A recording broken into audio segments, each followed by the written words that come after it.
Hello everybody, welcome to my channel How to Solve Physics. My name is Praveen Gupta. आज हम अध्याय first इकाई और मापन का लेक्चर 5 मापन में त्रुटियां डिस्कस करने जा रहे हैं. इससे पहले हमने 4 लेक्चर डिस्कस किए हैं इस चैप्टर में, तो जिन्हें भी उसे देखना है रेफर कर सकते हैं. तो चलिए शुरू करते हैं. सबसे पहले हम जान लें कि इसमें कौन कौन से टॉपिक अपन डिस्कस करेंगे.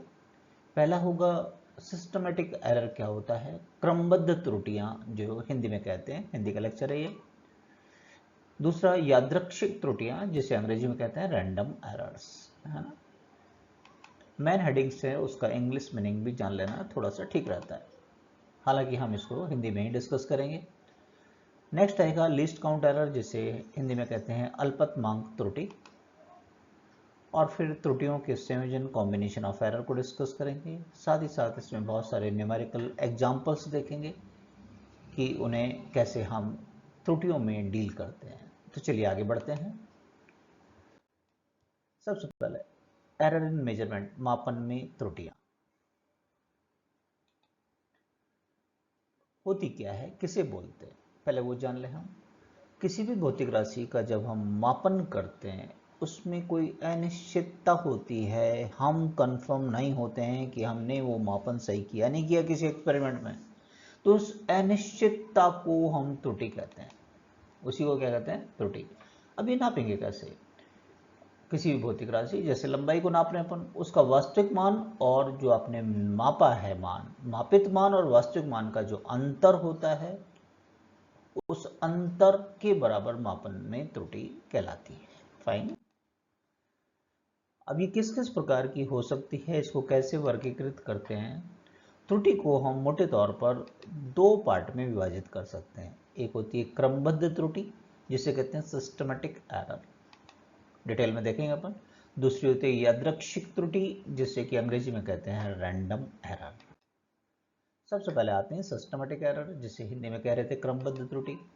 क्रमबद्ध त्रुटि का मतलब क्या होता है कि ऐसी मापन में अगर निश्चित पैटर्न पर त्रुटियां आ रही है. निश्चित पैटर्न का मतलब क्या है कि ये एक ही दिशा में हो रही हैं, या तो पॉजिटिव हो रही हैं या नेगेटिव हो रही हैं, या तो धनात्मक हो रही हैं या ऋणात्मक हो रही हैं. एक ही तरीके से त्रुटि उत्पन्न होती हुई जा रही है किसी में, तो वो कहलाएगी क्रमबद्ध त्रुटियां. अब क्रमबद्ध त्रुटियों का स्रोत किस आधार पर उत्पन्न होती है, उस आधार पर इन सिस्टमेटिक एरर को हम आगे और वर्गीकृत कर सकते हैं. एक होती है यांत्रिक त्रुटि, यांत्रिक मतलब इंस्ट्रूमेंट जिससे कि हम नापेंगे उसके कारण. सेकंड होती है प्रायोगिक त्रुटि, प्रैक्टिकली कुछ प्रॉब्लम के कारण, इनको भी डिटेल में देखेंगे अपन. फिर पर्यावरण एनवायरनमेंट, अपने आसपास टेम्परेचर प्रेशर में कोई चेंजेज आ रहा है तो उसके कारण होने वाली त्रुटि. और व्यक्तिगत त्रुटि कि हम केयरलेसनेस से नाप रहे हैं, ध्यान से नहीं नाप रहे हैं, तो भी त्रुटि उत्पन्न हो जाती है. चलिए फर्स्ट लेते हैं यांत्रिक त्रुटि. यांत्रिक मतलब इंस्ट्रूमेंटल एरर. इंस्ट्रूमेंट का मतलब जिस चीज़ की सहायता से हम मापन कर रहे हैं. मान लीजिए किसी की लंबाई नाप रहे हैं इंच टेप की सहायता से, राइट, तो ये इंस्ट्रूमेंट कहलाएगा. तो यांत्रिक त्रुटि का मापन उपकरण के अपूर्ण डिजाइन और अंशांकन के कारण होता है. इसका मतलब क्या हो गया, मान लीजिए ये जो इंच टेप है इसी में गड़बड़ है, आगे से घिसा हुआ है, टूटा हुआ है, तो भाई यदि फिर हम नापते हैं तो फिर त्रुटि आने का सवाल उत्पन्न होता ही है. तो ये चीज़ फिर हमारी यांत्रिक त्रुटि कहलाएगी. और एग्जांपल लेते हैं. मान लीजिए आप टेम्परेचर पढ़ रहे हैं, ताप पढ़ रहे हैं तो किसी तापमापी की सहायता से, और वो गलत अंशांकित है, गलत तरीके से अंक लिखे हुए हैं. आपको बहुत अच्छे से पता है जल का क्वथनांक बॉइलिंग पॉइंट 100 डिग्री सेल्सियस होता है, लेकिन वो पढ़ के दे रहा है मान लो 104 डिग्री सेल्सियस. तो गलती किसके अंदर है, थर्मोमीटर में ही है. तो उसके कारण जो त्रुटि उत्पन्न हो रही है एक जैसी उत्पन्न हो जाएगी. सभी की जितने भी मापन करोगे, जितनी भी रीडिंग्स लोगे, सब में एक ही पैटर्न पर गलती होती हुई चली जाएगी, क्योंकि वो इंस्ट्रूमेंट ही गलत है. सिस्टमेटिक एरर का ये पार्ट कहलाएगा यांत्रिक त्रुटि. ये बात समझ में आई. वर्नियर कैलिपर का शून्य मुख्य पैमाने के शून्य के साथ संपाती नहीं है तो भी उसमें त्रुटि आती हुई चल जाएगी. यस और नो. फाइन. तो ये कहलाएगी यांत्रिक त्रुटि. अब जैसे कोई मीटर पैमाना है आपका, जैसे अभी इंच टेप की बात कर लिया, मान लीजिए एक छोर पर घिस गया है, जहाँ से स्टार्ट करें, जहाँ से जीरो होता है जनरली अपने पास जो स्केल होता है वो थोड़ा सा घिस गया, अपन यूज़ करते रहते हैं, राइट। 100 सेमी है और वो घिस कर 99 सेमी का रह गया, तो अब उससे जो मापन करेंगे अपन वो इंस्ट्रूमेंटल एरर कहलाएगी, यांत्रिक त्रुटि कहलाएगी। और ये किसका पार्ट है? सिस्टमेटिक एरर का पार्ट है। Fine, okay. चलिए नेक्स्ट चलते हैं, प्रायोगिक त्रुटि, एक्सपेरिमेंटल एरर। ये त्रुटियां प्रयोगात्मक तकनीक या प्रक्रियाओं में अपूर्णता के कारण होता है। मतलब आप एक्सपर्ट नहीं हैं किसी एक्सपेरिमेंट को करने के लिए, किसी प्रयोग को करने के लिए एक्सपर्ट नहीं है, या उसकी विधि को आप नहीं जानते हैं, तो फिर वो प्रायोगिक त्रुटि की कैटेगरी में आएगा, जो भी त्रुटियां होंगी। एग्जाम्पल के लिए आपको पता है, जब भी थर्मोमीटर से हम जैसे फीवर नापते हैं, टेम्परेचर नापते हैं, यदि हैं कांख के नीचे, हाथ के नीचे या जीभ के नीचे रखते हैं, तो वो हमारे जो टेम्परेचर ऑफ द बॉडी है उससे हमेशा अलग आता है, डिफरेंट आता है, राइट। दूसरा, जैसे कोई कैलोमीटर से रिलेटेड एक्सपेरिमेंट कर रहे हैं आप, और वो पूर्णतः ऊष्मा रोधी नहीं है, तो ऊष्मा का क्षय होता रहेगा, है ना, ऊष्मा का की हानि होती रहेगी, और कैलोमीटर से ली गई जो रीडिंग्स हैं वो ठीक नहीं आएंगी, राइट। तो ये जस्ट एग्जाम्पल है, ऐसा ही और प्रयोगों में भी हो सकता है कि ठीक प्रयोग को करना कैसे है वो विधि आपको नहीं पता, या उसको आप फॉलो नहीं कर रहे हैं, तो होने वाली त्रुटि किस कैटेगरी में आएगी? प्रायोगिक त्रुटि की कैटेगरी में आएगी। क्लियर है? पर्यावरणीय त्रुटि, एनवायरमेंटल एरर। अब कुछ चीज़ें हमारे हाथ में नहीं होती, जैसे कि तापमान है, टेम्परेचर, दाब है, आर्द्रता है, धूल है, कंपन है ना, भूकंप आ गया, चुंबकीय और स्थिर विद्युत क्षेत्रों में परिवर्तन हो गया, तो इनके कारण प्रयोग में आने वाली जो त्रुटियां हैं वो कहलाती हैं एनवायरमेंटल एरर, यानी पर्यावरणीय त्रुटि। फाइन। एग्जाम्पल के लिए, तापमान बढ़ने के साथ में एक धातु मीटर का पैमाना है वो एक्सटेंड हो जाता है, बढ़ जाता है, उसकी लंबाई बढ़ जाती है। फिर कोई भी धातु है, जब उसको हम ऊष्मा देते हैं, गर्म करते हैं, तो उसकी लंबाई बढ़ती है। तो मान लीजिए पैमाने पे जो अंक लिखे हैं वो अपने स्थान से खिसक जाएंगे, बढ़ जाएंगे, राइट। तो आप सही रीडिंग नहीं ले पाएंगे, गलती आपकी नहीं है, पर्यावरण के कारण त्रुटि उत्पन्न हो रही है ना। तो ये किस कैटेगरी में आएगी? एनवायरमेंटल एरर या पर्यावरणीय त्रुटि। अब आप तराजू से कोई वजन ले रहे हैं और हवा चलने लग गई, तो रीडिंग किसी भी तरफ पड़ रहा, झुक गया आपका, तो रीडिंग गलत हो गई ना। तो ये किसके कारण हो रहा है भाई? पर्यावरणीय त्रुटि के कारण हो रहा है। क्लियर है ये वाली बात? नेक्स्ट, अब आपकी गलती कहाँ आती है? उसे कहते हैं व्यक्तिगत त्रुटि। ये त्रुटियां उपकरण की अनुचित सेटिंग, आपने सेटिंग प्रॉपर नहीं कर रहे, या आप ठीक से रीडिंग नहीं ले रहे हैं, अवलोकन नहीं है, उसमें लापरवाही कर रहे हैं, तो उत्पन्न जो त्रुटि है फिर वो आपकी गलती यानी व्यक्तिगत त्रुटि की कैटेगरी में आएगा, पर्सनल एरर की कैटेगरी में आएगा। एग्जाम्पल के लिए, एक पैमाने से कि किसी वस्तु की लंबाई नाप रहे हैं और आप इधर उधर से देख रहे हैं, साइड से देख रहे हैं, ठीक उस ऊपर से नहीं देख रहे हैं, किसी कोण से देख रहे हैं, ठीक है, तो वो लंबाई गलत नापी जाएगी। इस प्रकार की त्रुटि को वैसे एग्जैक्टली लंबन त्रुटि कहते हैं। क्या कहते हैं? लंबन त्रुटि। और ये किस कैटेगरी में आती है? व्यक्तिगत त्रुटि में। इसी तरीके से 12th के टॉपिक के अंदर हम धारा या वोल्टेज को नापने के लिए कुछ इंस्ट्रूमेंट काम में लेते हैं, एमीटर, वोल्ट मीटर। ठीक निडल के ऊपर से देखना है, साइड से देखेंगे, है ना, तो फिर हमारी रीडिंग ठीक नहीं आती है, उसको हम कहते हैं व्यक्तिगत त्रुटि, है ना। अब ये जो सिस्टमेटिक एरर हैं उनको कम कैसे कर सकते हैं, उनकी क्या क्या विधि हो सकती है? वेरी फर्स्ट,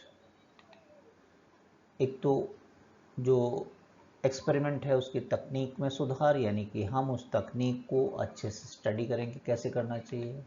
सेकंड, हमारा जो भी उपकरण है वो बेहतर होना चाहिए, ख़राब नहीं होना चाहिए। एग्जाम्पल के लिए, कोई लंबाई नाप रहे हैं और स्केल आपका घिसा हुआ है, उसको यूज़ कर रहे हैं, तो फिर भी त्रुटि आएगी। तो बेटर है कि आप बेहतर उपकरण का उपयोग करें।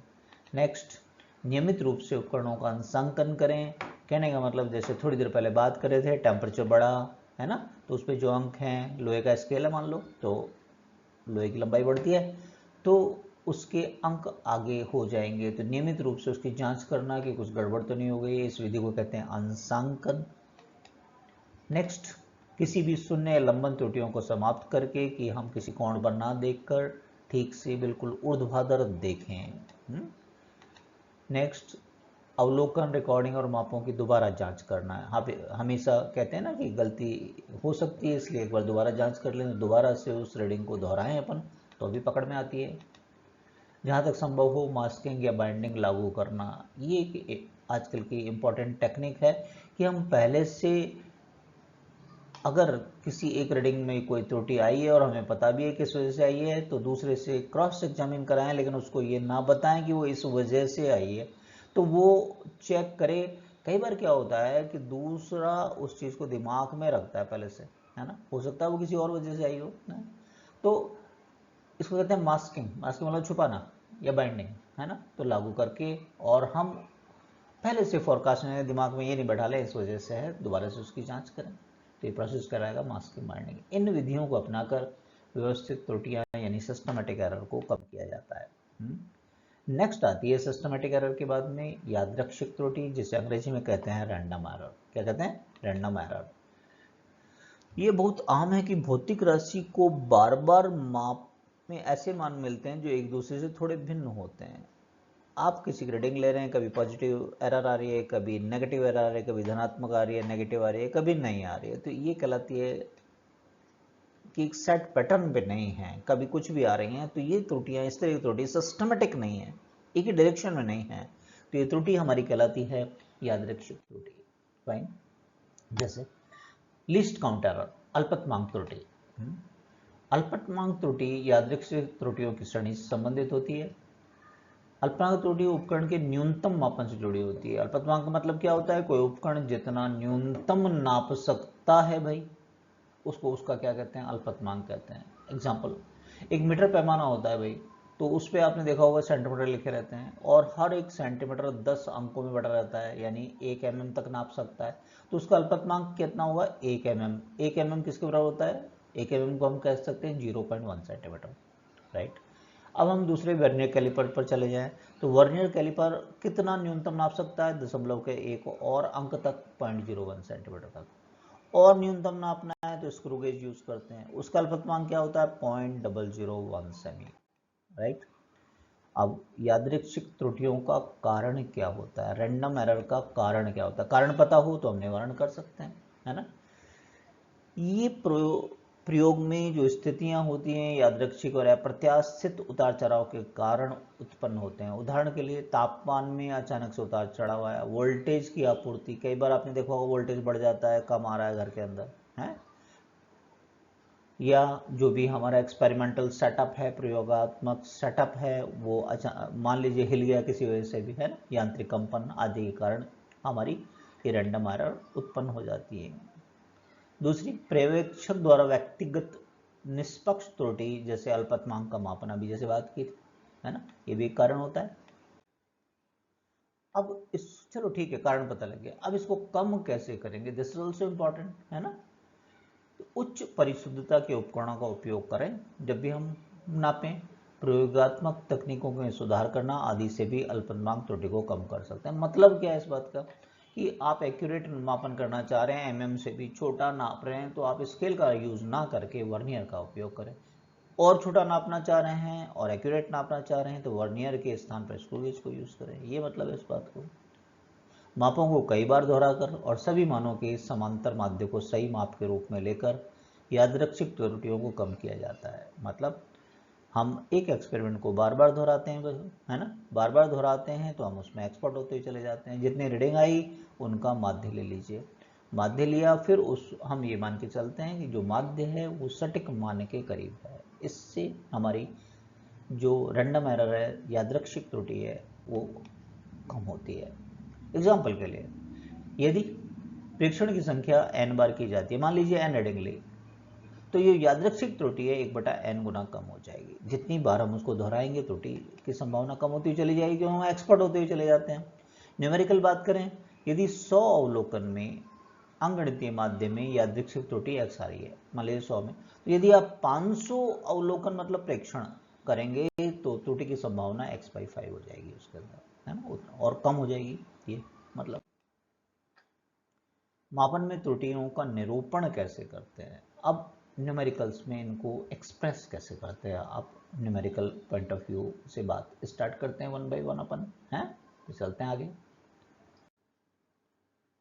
त्रुटियों का निरूपण। अब जो निरूपण है वो कई तरीके से किया जाता है।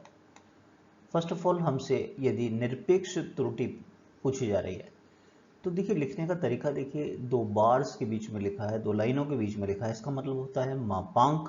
मापांक मतलब मैग्नीट्यूड, परिमाण। तो आपको करना क्या है, यहाँ पर जो भी आपने मापन किया है उसके सत्यमान और माप के बीच का जो अंतर लीजिए, प्लस माइनस आने दीजिए, केवल उसका परिमाण लेंगे तो वो परिमाण क्या कहलाएगा, निरपेक्ष त्रुटि। मान लो -3 आया तो भी 3 कहना है आपको, +3 आया तो भी 3 कहना है, ये कहलाएगी निरपेक्ष त्रुटि। अब इसमें सत्य मान का मतलब क्या है, आप जब भी कोई एक्सपेरिमेंट करते हैं तो एक से ज़्यादा रीडिंग्स लेते हैं। मान लीजिए A1 A2 इस तरीके से n रीडिंग आपके पास आ रही है, इनका लीजिए समांतर माध्य, जो माध्य या एवरेज या औसत कहते हैं, उसी का पूरा नाम होता है समांतर माध्य। तो आप औसत लें, ये जो आपने औसत लिया है यही जो मान है, हम ये मान के चलते हैं मापित मान के बहुत ही करीब का मान है, इसी को हम सत्य मान या सही मान के रूप में यूज किया करते हैं। अब हम प्रत्येक मापित मान में त्रुटि निकालें एक बार। जैसे फर्स्ट पे निकाला तो A1 माइनस जो भी माध्य मान लिया है अभी, A2 माइनस ये सेकंड में आ जाएगा, इस तरीके से सारी ले ली हमने। अब जितनी भी हमने गणनाएं की हैं उसमें कुछ में धनात्मक आएगा, कुछ में ऋणात्मक आएगा, है ना, कुछ तो AM से ज़्यादा आएगा, कुछ AM से कम आएगा, तो नेगेटिव और पॉजिटिव आ सकते हैं। लेकिन हमको इनका लेना है मैग्नीट्यूड, जैसे अभी हमने बताया, जैसे -3 आ रहा है तो भी 3 लेना है, +3 आ रहा है तो भी 3, तो फिर वो हमारा कहलाता है निरपेक्ष त्रुटि। वो क्या कहलाता है, निरपेक्ष त्रुटि। अंतिम या फाइनल या माध्य निरपेक्ष त्रुटि से तात्पर्य है जितने भी आपने अंतर लिए थे अभी, उन सब का एवरेज ले लीजिए, औसत ले लीजिए। कैसे, इस तरीके से। पहले का देखो दो लाइनों के बीच में लिखा है तो मैग्नीट्यूड लिखना है सबका, A2 का जो डिफरेंस आया था माध्यमान के साथ में, और फिर n रीडिंग है आपका तो n का भाग लगा दिया, ऐसे निरूपित कर सकते हैं, राइट। तो ये हमारा कहलाएगा अंतिम निरपेक्ष त्रुटि या माध्य निरपेक्ष त्रुटि। मापित भौतिक मात्रा की सीमा, इसका मतलब ये है कि देखिए मान तो एक ही नहीं आ रहा है, कोई कम आ रहा है, कोई ज़्यादा आ रहा है। तो हमसे ये पूछा जाए कि जो भी आप मेजरमेंट कर रहे हैं वो कहाँ से कहाँ तक पॉसिबल है, उसे कहते हैं मापित मान की सीमा।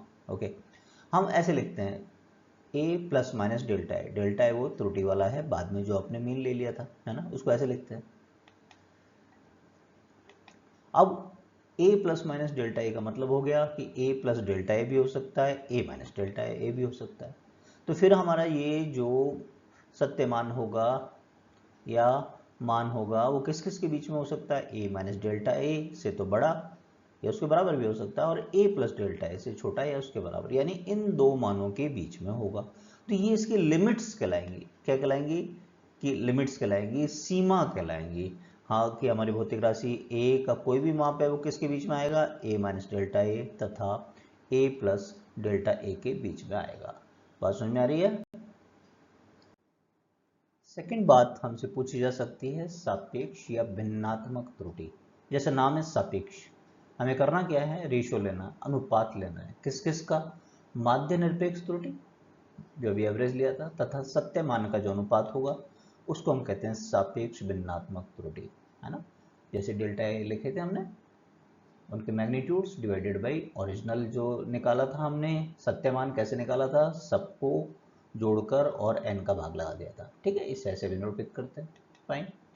अब इसको यदि प्रतिशत में चेंज करना है, कुछ क्वेश्चंस आएंगे आपके परसेंटेज में चेंज कीजिए, तो आपको करना क्या होगा, 100 से 100 से गुणा कर देना है आपको। ये जो भी मान आएगा उसको 100 से गुणा कर देना है। अभी अपन एक क्वेश्चन ले लेते हैं जिससे ये बात क्लियर हो जाए। तो चलिए एक क्वेश्चन ले लेते हैं। एक बेलन की लंबाई को मापते समय एक वर्नियर कैलिपर से निम्नलिखित प्रेक्षण प्राप्त किए गए, 3.29 सेंटीमीटर, 3.28 सेंटीमीटर, 3.27 एंड 3.31 सेंटीमीटर ज्ञात हुआ। अब कुछ क्वेश्चंस हैं। सबसे पहले सिलेंडर की सबसे सटीक लंबाई हुई, माप तो लिया आपने, अब सबसे सही मान कौन सा है, पहला पार्ट क्वेश्चन का ही है, तो पहले इसको सॉल्व करेंगे। उसके लिए हम सत्य मान निकालने की कोशिश करेंगे। तो उसके लिए क्या करेंगे, इन लंबाइयों का औसत निकाल लेंगे। औसत के लिए हम क्या करेंगे, 4 मान हैं, चारों को जोड़ दीजिए। एक कॉपी और पेन लेकर बैठिए, करके देखो, जोड़िए और 4 का भाग लगाइए। पहले जोड़ कर देखो, 13.15 आ रहा है क्या, है ना। पॉज कर लिया करो वीडियो को, फिर भाग लगा के देखो 4 का, क्या इतना आ रहा है आपके पास में, है ना। अब ये दशमलव के 2 अंक तक है, तो इसको भी दशमलव के 2 अंक तक राउंड ऑफ करेंगे, है ना। ठीक है, तो आप देख सकते हैं कि 8 के बाद में मेरे को 2 अंक चाहिए, 2 और 8 जैसा 2 अंक चाहिए, तो ये 7 जो है 5 से ज़्यादा है, तो पहला वाला अंक एक बढ़ जाएगा ना, 3.29। राउंड ऑफ कैसे करते हैं, इससे प्रीवियस वीडियो देख सकते हैं आप हमारे। ओके, तो ये ए पार्ट हुआ मेरा, एल का मान आया 3.29, राइट। ओके, बी है प्रत्येक प्रेक्षण में निरपेक्ष त्रुटि ज्ञात कीजिए। ओके, अब कैसे करते हैं, सबसे पहले तो ये जो भी आपने सत्यमान अभी औसत लेके ज्ञात किया है ना, उसमें से मापित मान को घटाएंगे। जैसे फर्स्ट के लिए किया तो 0 आ गया। सेकंड आपका जो भी सत्यमान है उसमें से ये रीडिंग लें 3.28, तो ये प्लस में आ गया।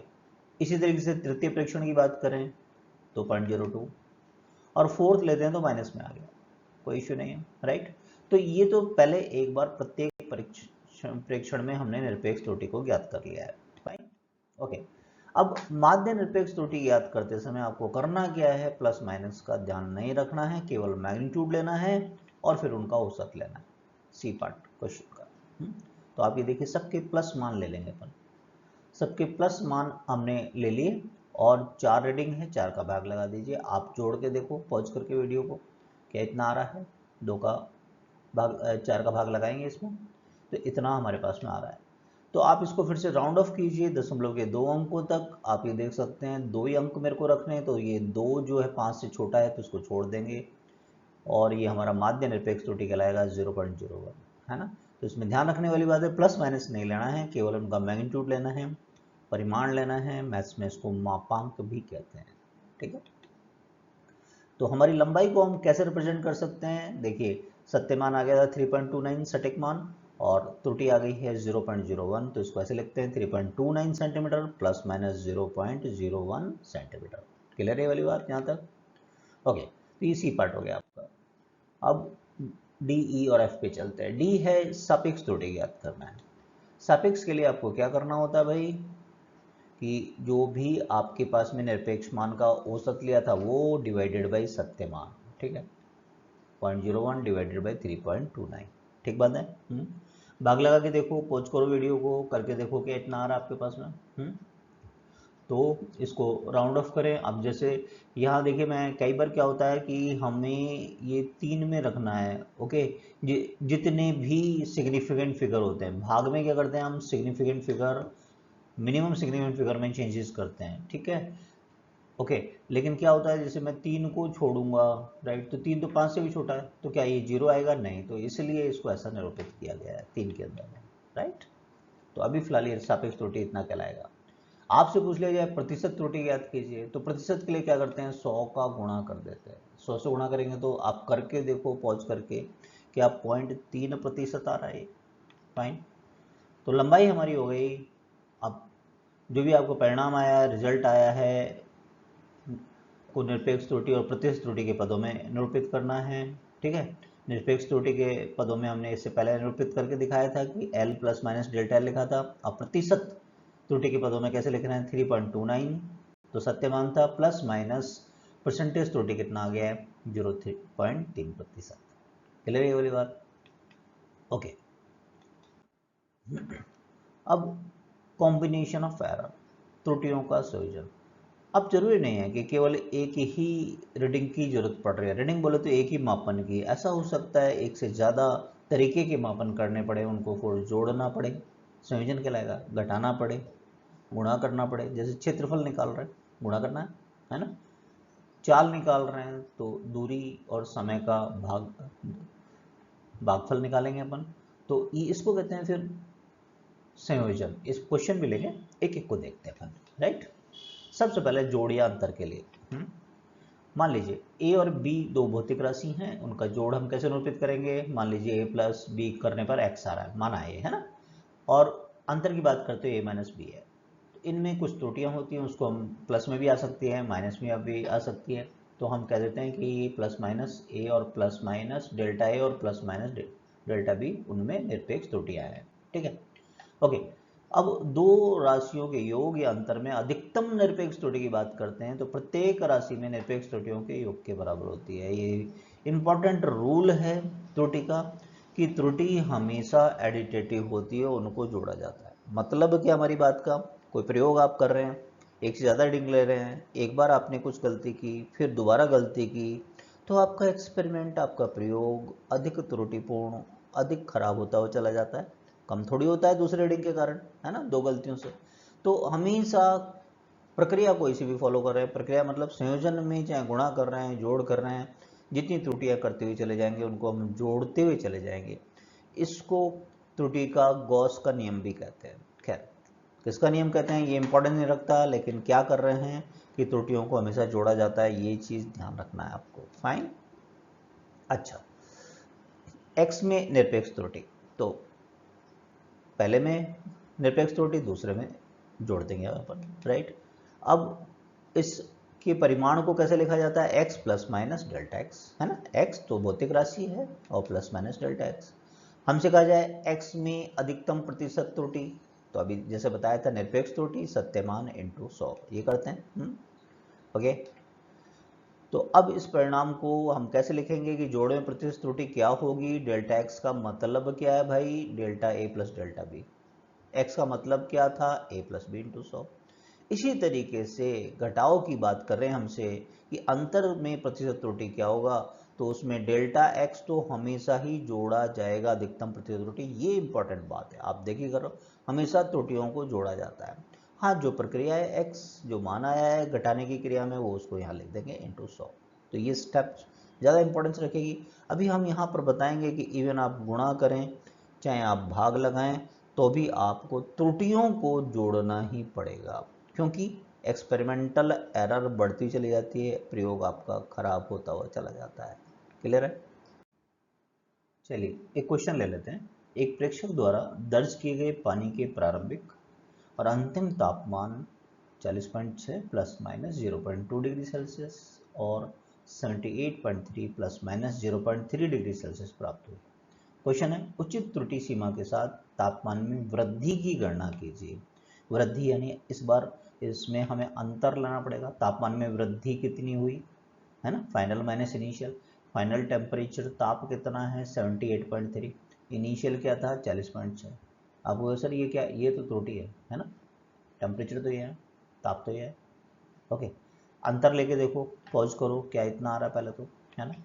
ओके, अब फिर हमने बताया चाहे आप योग कर रहे हैं, अंतर कर रहे हैं, अधिकतम निरपेक्ष त्रुटि को हमेशा योग लेंगे, त्रुटियों निरपेक्ष त्रुटियों का योग के बराबर होती है, हमेशा जोड़ना है आपको, राइट, ये ध्यान रखना है।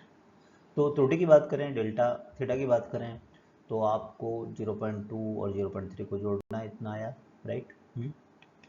फाइनली हम कैसे लिखते हैं, ये जो भी मान आ गया है प्लस माइनस त्रुटि 0.5 डिग्री सेल्सियस, ये कहलाती है त्रुटि सीमा के साथ में आपने इसको व्यक्त कर दिया। बात समझ में आई। नेक्स्ट रूल ले रहे हैं, अभी प्लस और माइनस के संयोजन की बात करी, अब गुणनफल की बात करते हैं। ठीक है, कि मान लीजिए दो राशि हैं a गुणा बी, जिसको x कह रहे हैं।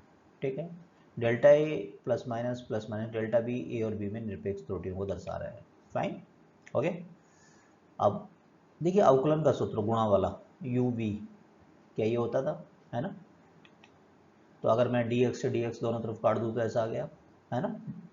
डी का बेसिकली मतलब क्या होता है, डिफरेंस से होता है, लेकिन स्मॉल डिफरेंस से मतलब होता है। ठीक है, तो यहाँ ये डेल्टा का मतलब भी डिफरेंस से ही है, तो ये हम काम में लेंगे, डी की जगह डेल्टा यूज़ कर लेंगे जब त्रुटि की बात करेंगे।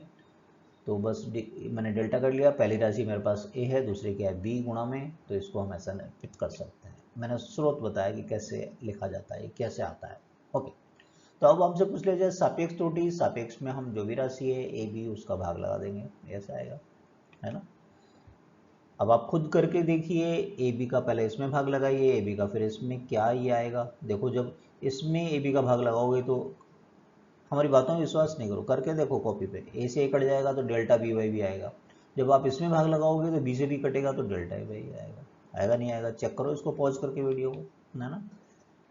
फिर अधिकतम प्रतिशत त्रुटि, प्रतिशत के लिए आपको क्या करना होता है, 100 से गुणा कर देंगे, 100 से गुणा कर दिया, तो इसको ओपन करें ब्रैकेट को तो क्या आ जाएगा, राइट। इसका मतलब क्या हुआ, इस राशि का मतलब कि ए में प्रतिशत त्रुटि और बी की प्रतिशत त्रुटि। तो आप फिर से देखिए, चाहे हम गुणा कर रहे हैं फिर भी अल्टीमेटली लास्ट में हमको त्रुटियों को जोड़ा है हमने, तो त्रुटियां हमेशा जोड़ी जाएंगी एक्सपेरिमेंटल। क्लियर है वाली बात, ओके। इस पर एक क्वेश्चन ले लेते हैं गुणा पे। एक आयत हमारे पास जिसकी लंबाई और चौड़ाई ये है, त्रुटि सीमा के साथ आयत के क्षेत्रफल की गणना करो। प्रश्न में एल इतना, बी हमारे पास ये दे रखा है, बी मतलब चौड़ाई, ओके। क्षेत्रफल पहले निकाल लो, एल इंटू बी करके देखो क्या इतना आ रहा है, फाइन, ओके। अब डेल्टा ए बाई ए निकालो, है ना, सापेक्ष त्रुटि। तो अभी हमने प्रूव किया था, क्या ये आया था, delta A by A plus delta B by B, capital letters में, है ना। तो हम दो राशियों को ऐसे लिख सकते हैं पहले तो, ओके। तो चलिए, डेल्टा एल का मान कितना है, 0.1 रख दिया, एल का मान कितना था, 5.7, 0.2। इनका लघुत्तम लीजिए, करके देखो कॉपी के अंदर, करते हुए जाइए तो आप सीखेंगे। फिजिक्स मैथ्स की तरह चलता है, फिजिक्स का लैंग्वेज मैथमेटिक्स होता है, गणित होता है, तो आपको पेन और कॉपी लेके बैठना है जब पढ़ना है तो, ओके। तो इन दोनों को जोड़ के देखिए क्या इतना आ रहा है, गुणा करके देखिए इतना आ रहा है, नहीं आ रहा है ना, हाँ, ऐसे विश्वास नहीं करेंगे, ओके, राइट। अब यदि मेरे को डेल्टा ए की वैल्यू चाहिए यानी त्रुटि का मान चाहिए, तो मैं ए से गुणा कर दूंगा यहाँ पर, फाइन। तो मैंने ए से गुणा कर दिया यहाँ पर, ए फॉर एरिया यहाँ पर, ए का मान ये आया था, ए गुणा कर दिया, तो ये तो इससे कट जाएगा, तो 1.48 सेंटीमीटर स्क्वायर आ गया हमारे पास में। तो क्षेत्रफल को कैसे लिखेंगे, 19.38 plus minus 1.48 centimetre square. Clear. अब डिवाइड वाला भागफल का देखें, विभाजन भी कहते हैं भागफल भी कहते हैं उसमें।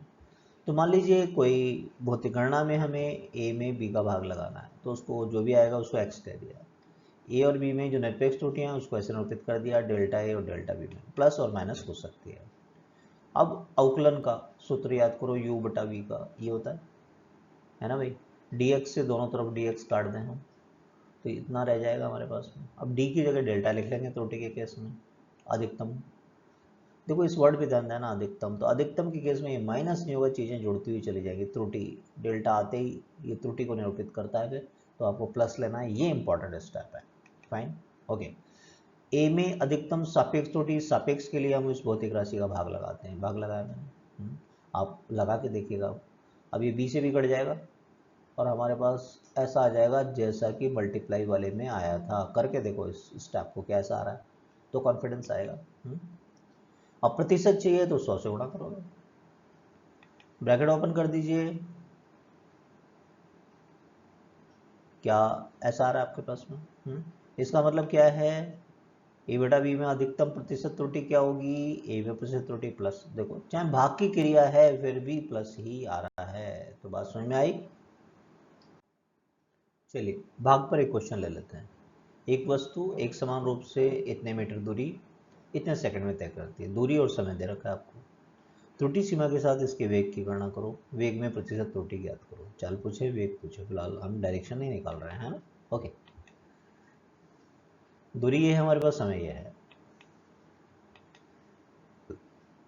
वेग या चाल को हम ये कह सकते हैं, वेग और चाल में क्या अंतर है, वो होता है वेग का, अगर ध्यान दीजिए कि वन डायमेंशनल मोशन के अंदर एक विमीय गति में सरलरेखीय गति के अंदर वेग का परिमाण ही चाल के बराबर होता है, परिमाण, है ना, तो दिशा की बात नहीं कर रहे हैं, तो चाल के बराबर होगा, तो हम दूरी बटा समय कह सकते हैं, ओके। तो ये 13.8 दे रखा है, ये 4.0, राइट।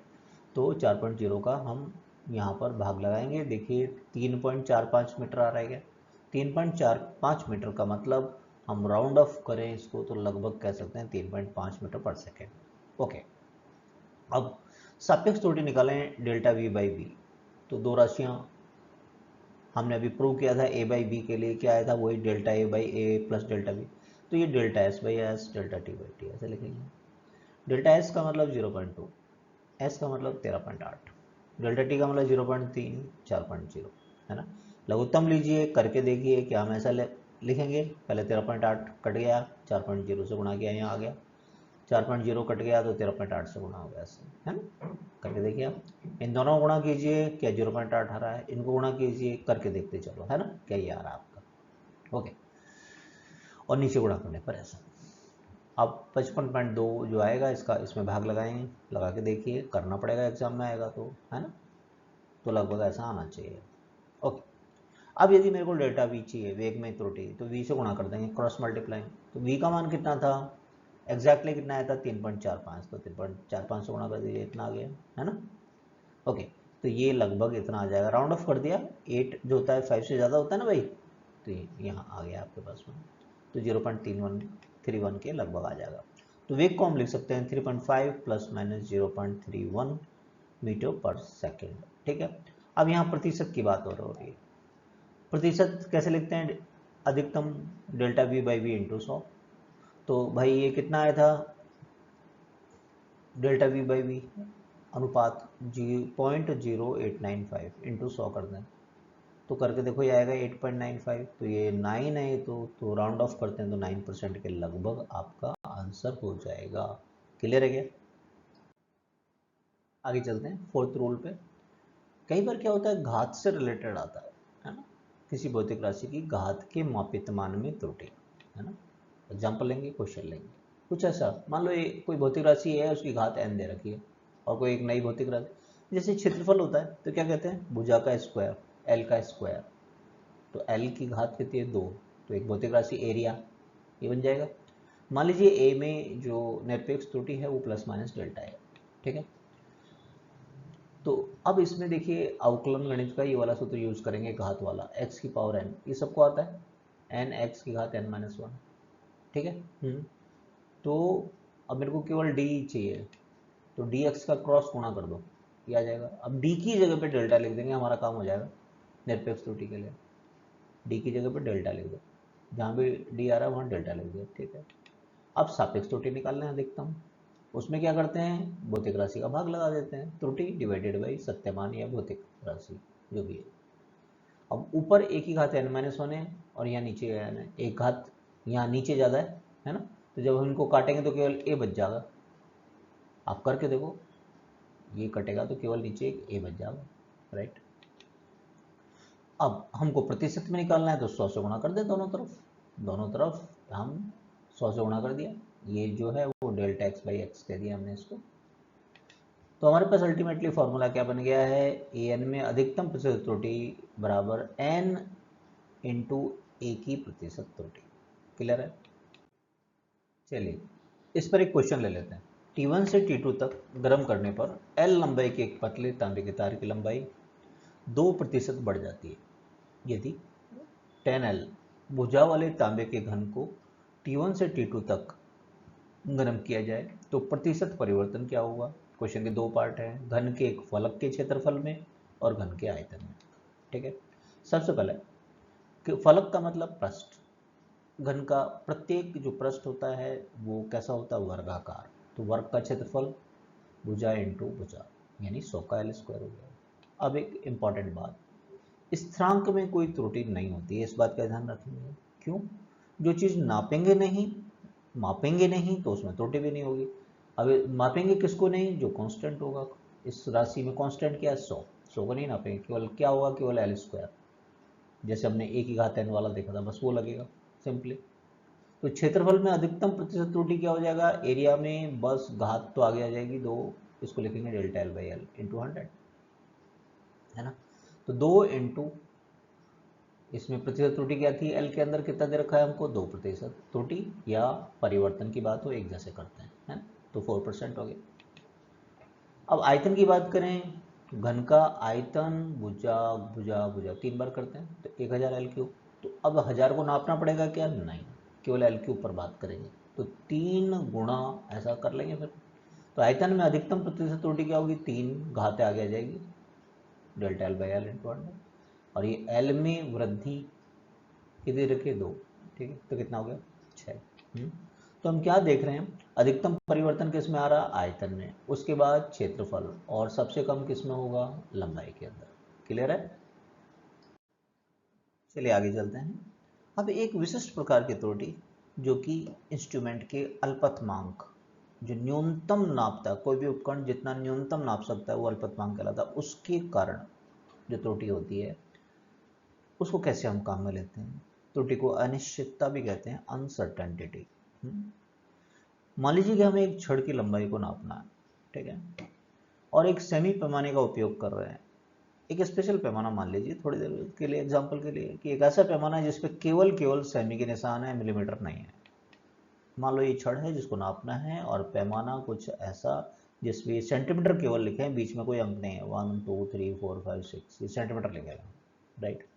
तो देखिए हम इस छड़ की लंबाई को कितना नाप सकते हैं? 4 सेंटीमीटर नाप सकते हैं। हालांकि ये 4 से थोड़ी ज़्यादा है, लेकिन हम ये नहीं कह सकते 4.1 होगा या 4.2 होगा, ये नहीं कह सकते, है ना, क्योंकि ये तो न्यूनतम कितना नाप सकता है? 1 सेंटीमीटर नाप सकता है। 1 सेंटीमीटर से कम तो ये नाप ही नहीं सकता, कुछ है ही नहीं मिलीमीटर वगैरह, यस और नो।